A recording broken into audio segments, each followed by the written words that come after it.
नमस्कार दोस्तों। बहुत बहुत स्वागत, बंदन अभिनंदन है आप सभी का। आप सबके अपने यूट्यूब चैनल बंदर भारत में। इससे पहले हमने बात करी कि सरकार क्या होती है, किस प्रकार सरकार काम करती है, सरकार के प्रकारों के बारे में जाना, सरकार के अंगों के बारे में जाना, फिर व्यवस्थापिका के बारे में बात करी। जैसा कि हमने आपको बताया था कि भारत में क्या है, द्विसदनात्मक व्यवस्थापिका है। फिर व्यवस्थापिका के अंतर्गत संसद की बात करी। संसद में हमने राज्यसभा के बारे में बात करी, जहाँ पर राज्यसभा की परिभाषा, उसकी सदस्य संख्या, उसके सदस्यों की निर्वाचन प्रक्रिया, फिर सबको समान प्रतिनिधित्व प्राप्त होता है या नहीं, राज्यसभा के सदस्यों की योग्यताएं, ठीक है। फिर राज्यसभा का पदाधिकारी और उसके कार्यकाल इत्यादि विषय के बारे में चर्चा की थी। तो अगर मैं आप सभी लोगों ने वो वीडियो ना देखा हो तो प्लीज़ जाकर उस वीडियो को देखिएगा, उसके बाद ही इस वीडियो को देखिएगा। और मैं आपसे ये कहना चाहूँगा कि प्लीज़ एक बार उस वीडियो को ज़रूर देखिएगा, क्योंकि काफ़ी शानदार वीडियो मैं आप लोगों के लिए लेकर आया था और काफ़ी सारी बातें मैंने आपको उसमें समझाई थी। तो चलिए आज के लेक्चर को शुरू करते हैं। तो देखिए, पिछले वाले लेक्चर में हमने सरकार के अंतर्गत व्यवस्थापिका को पढ़ रहे थे, जहाँ पर क्या है, हमने एक लेक्चर में राज्यसभा को पूरा पूरा कंप्लीट कर दिया था। आज के इस लेक्चर में हम बात करेंगे लोकसभा के बारे में। चलिए तो शुरुआत करते हैं लोकसभा के बारे में। देखिए, लोकसभा जो है वो है भारतीय संसद का निम्न सदन। ठीक है, कैसा है? निम्न सदन या निचला सदन है। ठीक है।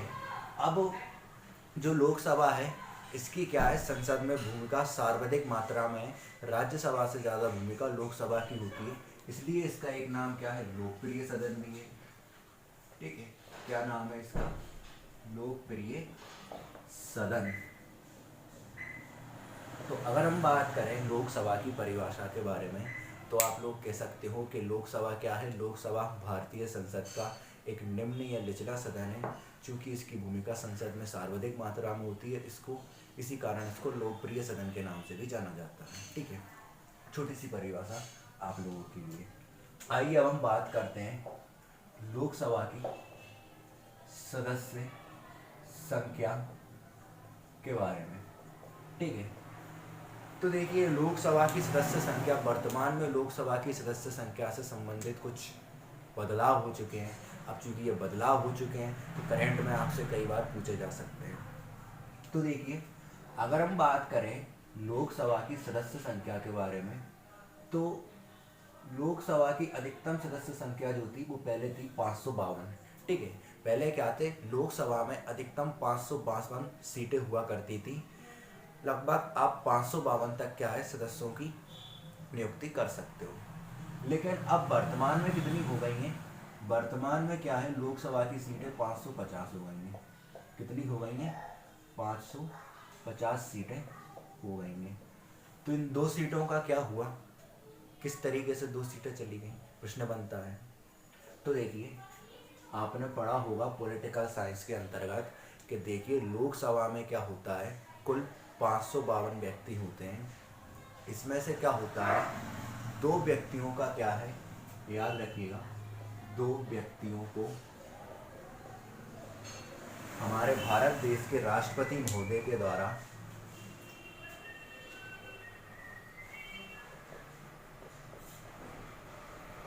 आंगल भारतीय समुदाय से क्या है, नामांकित किया जाता है। ठीक है, काय से नामांकित किया जाता है? आंगल भारतीय समुदाय। ठीक है, तो क्या था, लोकसभा में क्या था, पहले ये प्रावधान था कि दो व्यक्तियों का मनोनयन जो है वो राष्ट्रपति महोदय के द्वारा आंगल भारतीय समुदाय से होगा। लेकिन वर्तमान में क्या है, आप सबने पढ़ भी लिया है कि 104वां संविधान संशोधन जो है, 104वां संविधान संशोधन, इसके द्वारा वर्ष 2019 में, ठीक है, कब? वर्ष 2019 में आंगल भारतीय समुदाय के लिए लोकसभा में जो आरक्षण था उसको हटा दिया गया है। ठीक है, यानी कि आंग्ल भारतीय समुदाय से 2 व्यक्तियों के नामांकन का जो प्रावधान था हमारे भारतीय संविधान के अंतर्गत लोकसभा में, उसको क्या है, हटा दिया गया है। तो अब प्रश्न ये भी बनता है कि ये आंग्ल भारतीय समुदाय कौन था, इसको लोकसभा में क्यों आरक्षण दिया जा रहा था, अब हटा लिया गया है तो क्यों हटा लिया गया है। काफ़ी सारे प्रश्न क्या है आंग्ल भारतीय समुदाय से बनते हैं। तो देखिए, सबसे पहले तो प्रश्न ये बनता है कि आंग्ल भारतीय समुदाय कहते किस लोगों को है। एससी के बारे में आप जानते हैं, एसटी के बारे में आप जानते हैं, ओबीसी के बारे में जानते हैं, लेकिन ये आंग्ल भारतीय समुदाय आखिरकार क्या होता है। तो देखिए दोस्तों, क्या है आंग्ल भारतीय समुदाय का अर्थ किसी ऐसे व्यक्ति, महिला या पुरुषों के समुदाय से होता है जिनकी उत्पत्ति एक यूरोपीय पिता और भारतीय माता से हुई हो। समझ रहे हो आप, आंग्ल भारतीय समुदाय का अर्थ एक ऐसे व्यक्ति से होता है जिसकी उत्पत्ति एक यूरोपीय पिता और भारतीय माता से हुई हो। अब यहाँ पर यूरोपीय पिता क्यों कहा गया है, समझिएगा आप लोग, यहाँ पर क्या है, यूरोपीय पिता को क्यों कहा गया है। तो आप सबने क्या है इंडियन हिस्ट्री तो पढ़ी है। इंडियन हिस्ट्री में आपने देखा है कि मध्यकाल में हमारे देश पर, ठीक है, मुगलों का शासन था, फिर था, तो मुगलों के शासन के बाद जिन लोगों ने हमारे भारत देश पर शासन किया वो क्या थे, आपके यूरोपीय थे। ठीक है, अगर आप उनका आकलन करोगे, चाहे अगर हम बात करें डच लोगों की, चाहे हम बात करें फ्रांसीसी लोगों की, ठीक है, चाहे हम बात करें पुर्तगाली लोगों की, ठीक है, या चाहे हम बात करें ब्रिटेन के लोगों की, इन सभी का जो निवास था ये यूरोप महाद्वीप के अंतर्गत था। तो ये यूरोप महाद्वीप के क्या थे, लोग थे। अब क्या हुआ, देखिए ये लोग क्या हुए, उस समय भारत में आए और इन्होंने भारतीय महिलाओं के साथ क्या करी, शादी करी। जब देश छोड़कर गए तो या तो क्या है, ये अपने बीवी और बच्चों को क्या है छोड़कर भाग गए, या फिर उन्होंने ऐसे ही क्या है त्याग दिया। तो ऐसे में क्या है, अब इन लोगों से जन्मी जो संतानें हैं वो क्या है आंग्ल भारतीय समुदाय में गिनी जाने लगी, और ऐसे लोगों को क्या है आरक्षित श्रेणी में गिना जाने लगा। क्योंकि क्या है, पिताजी जो हैं वो तो छोड़ के भाग गए, माताजी अकेली हैं, पुत्र अकेला है, तो कौन उसका सहारा बनेगा। तो ऐसे लोगों को क्या है लोकसभा में आरक्षण दिया जाने लगा। अब क्या है, वर्तमान में इस आरक्षण को क्या है समाप्त कर दिया गया है, क्योंकि ऐसा कहते हैं कि अब आंग्ल भारतीय समुदाय की क्या है, ठीक है, आंग्ल भारतीय समुदाय की क्या है संख्या कम होती जा रही है। तो चूंकि अब आंग्ल भारतीय समुदाय की संख्या कम होती जा रही है, इसलिए इस आरक्षण को क्या है हटा दिया गया है। अच्छा, आंग्ल भारतीय समुदाय का आप लोगों को उदाहरण चाहिए हो तो बताता हूँ मैं आपको एक आंग्ल भारतीय समुदाय का उदाहरण। कैटरीना कैफ, इनका नाम आपने सुना ही होगा, जो कि एक अभिनेत्री हैं। इनकी गणना जो है वो आंग्ल भारतीय समुदाय के अंतर्गत ही की जाती है। ठीक है, कैटरीना कैफ के बारे में शायद अभी आपने कभी पढ़ा हो। तो इनके माता जो हैं ये भारतीय मूल से संबंधित है, जबकि पिता का संबंध लंदन से है। ठीक है, तो इस प्रकार से क्या है, ये था आपका आंग्ल भारतीय समुदाय। तो यहाँ पर देखिए अभी आपने क्या समझा, एक बार आप लोगों को मैं समझाता हूँ। सबसे पहले आपने देखा लोकसभा को। लोकसभा क्या है, संसद का एक निम्न या निचला सदन है। चूँकि इसकी भूमिका संसद में सर्वाधिक मात्रा में होती है, राज्यसभा से भी ज़्यादा, इसलिए इसको लोकप्रिय सदन भी कहा जाता है। लोकसभा की सदस्य संख्या कितनी है, 552। ठीक है, और अब कितनी हो गई है, 550। राष्ट्रपति द्वारा 2 व्यक्तियों के नामांकन का प्रावधान आंग्ल भारतीय समुदाय से हटा दिया गया है 104वें संविधान संशोधन के तहत वर्ष 2019 में। ठीक है, तो इस प्रकार क्या है लोकसभा की संख्या 552 हो गई है। आइए अब हम आगे बढ़ते हैं। अब प्रश्न बनता है आप लोगों के लिए कि वर्तमान में किस राज्य को लोकसभा में कितना प्रतिनिधित्व प्राप्त है। ठीक है, लोकसभा में किस राज्य की कितनी सीटें हैं।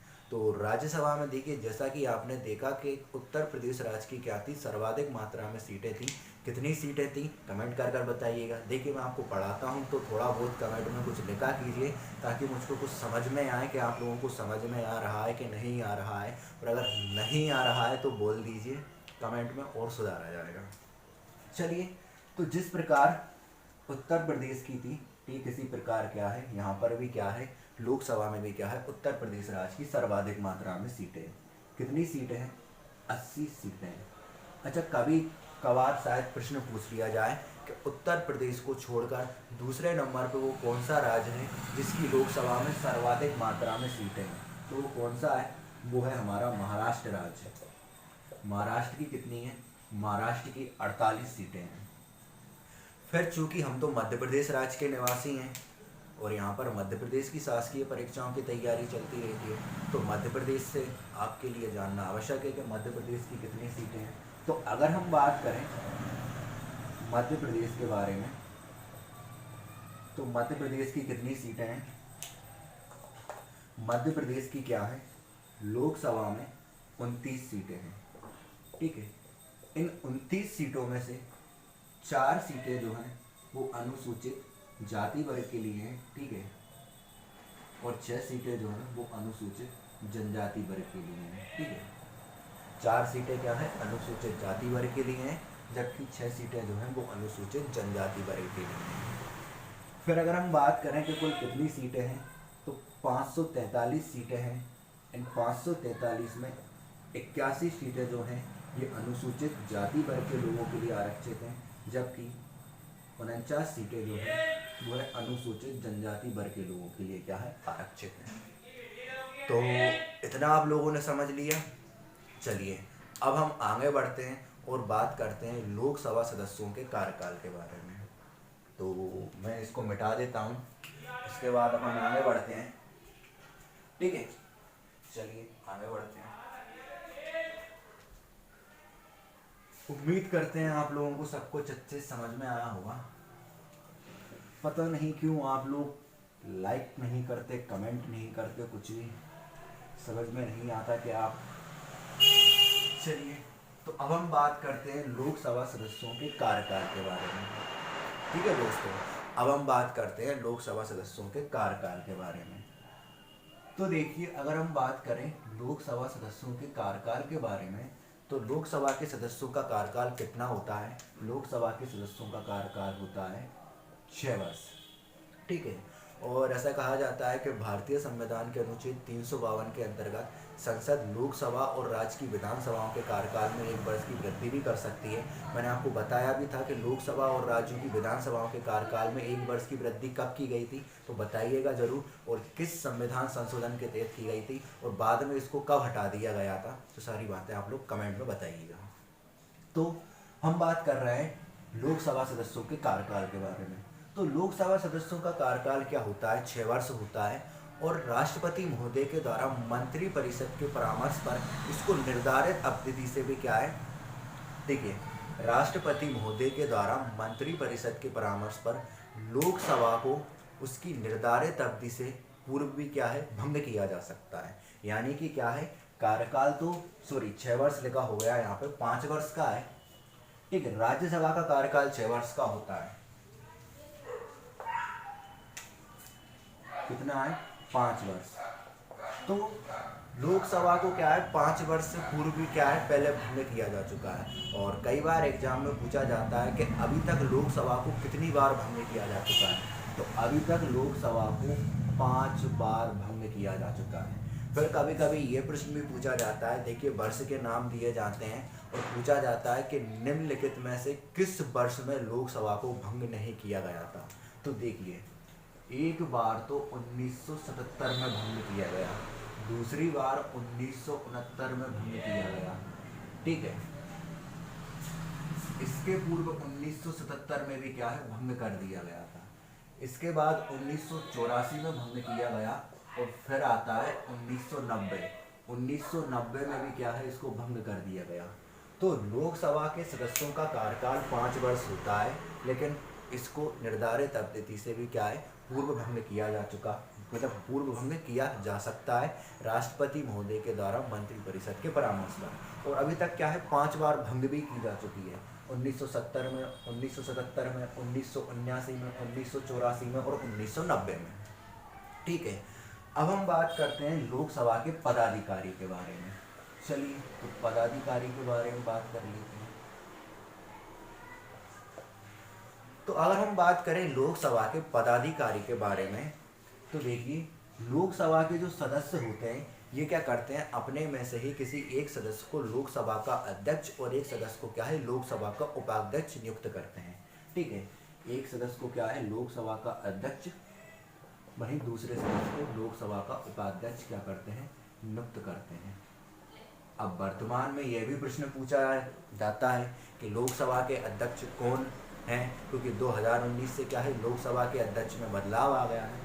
तो 2019 के बाद हमारे लोकसभा के जो अध्यक्ष हैं वो हैं ओम बिरला। ठीक है, भारतीय लोकसभा के अध्यक्ष कौन है, ओम बिरला, जो कि भारतीय जनता पार्टी से रिलेटेड है। ठीक है, और उपाध्यक्ष जो हैं वो अघोषित हैं। ठीक है, और लोकसभा के सदस्य क्या करते हैं, बहुमत के प्रस्ताव के आधार पर, ध्यान दीजिएगा, बहुमत के प्रस्ताव के आधार पर उस व्यक्ति को क्या है, हटा देते हैं लोकसभा के अध्यक्ष के पद से।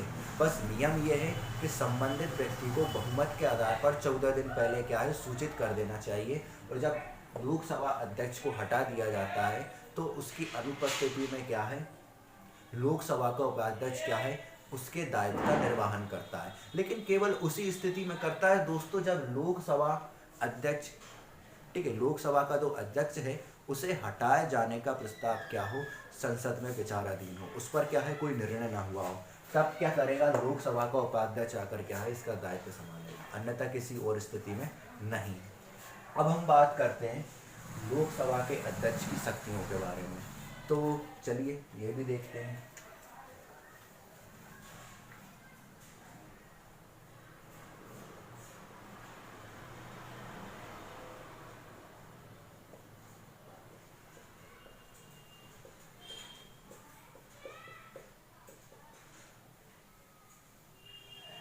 तो अगर हम बात करें लोकसभा के अध्यक्ष की शक्तियों के बारे में, तो संसद के सदनों की क्या है, अध्यक्षता और व्यवस्था का निर्धारण जो है वो लोकसभा अध्यक्ष के द्वारा ही किया जाता है। ठीक है, जो भी सदन होते हैं उनको यही हैंडल करता है और उनका अरेंजमेंट करता है। फिर लोक राज्यसभा और लोकसभा के संयुक्त अधिवेशनों की अध्यक्षता यही करता है। ठीक है, इसके अलावा किसी भी विधेयक पर बराबर की स्थिति होने पर, यदि किसी विधेयक के पक्ष तथा विपक्ष में बराबर मत हासिल हो तो लोकसभा अध्यक्ष के द्वारा ही क्या है, उस पर निर्णायक मत दिया जाता है। ठीक है, और लोकसभा अध्यक्ष जो है वो है सदन की जो बैठक होती हैं उनको स्थगित कर सकता है, यानी कि उनको आगे बढ़ा सकता है, या निलंबित कर सकता है, या फिर कैंसिल कर सकता है। ये क्या होती है, लोकसभा अध्यक्ष की क्या होती हैं, शक्तियाँ होती हैं। फिर हम बात करें लोकसभा की शक्तियों के बारे में, तो लोकसभा, देखिए आपने मंत्रिपरिषद का नाम सुना है, मंत्रिपरिषद जो है वो संसद के निचले या लोकप्रिय सदन लोकसभा के प्रति ही क्या होती है, उत्तरदायी होती है। इसके अलावा सरकार के विरुद्ध अविश्वास प्रस्ताव केवल लोकसभा में लाया जा सकता है। अगर राष्ट्र में आपातकाल लगाना हो या उसको जारी रखना हो तो ये प्रस्ताव भी क्या है, लोकसभा में ही लाया जा सकता है। तो सरकार के अंतर्गत पहले वाले वीडियो में हमने बात करी राज्यसभा की, इसमें हम बात कर रहे हैं लोकसभा की। इसके बाद दोनों को संयुक्त रूप से संसद के रूप में पढ़ेंगे। लेक्चर अच्छा लगा हो तो लाइक कीजिएगा, वीडियो को शेयर कीजिएगा और अपने सभी दोस्तों से इसको ज़्यादा से ज़्यादा क्या है, सब्सक्राइब कीजिएगा, एक अच्छा सा कमेंट कीजिएगा। तो आज के लिए इतना ही काफ़ी है, तब तक के लिए जय हिंद, जय भारत।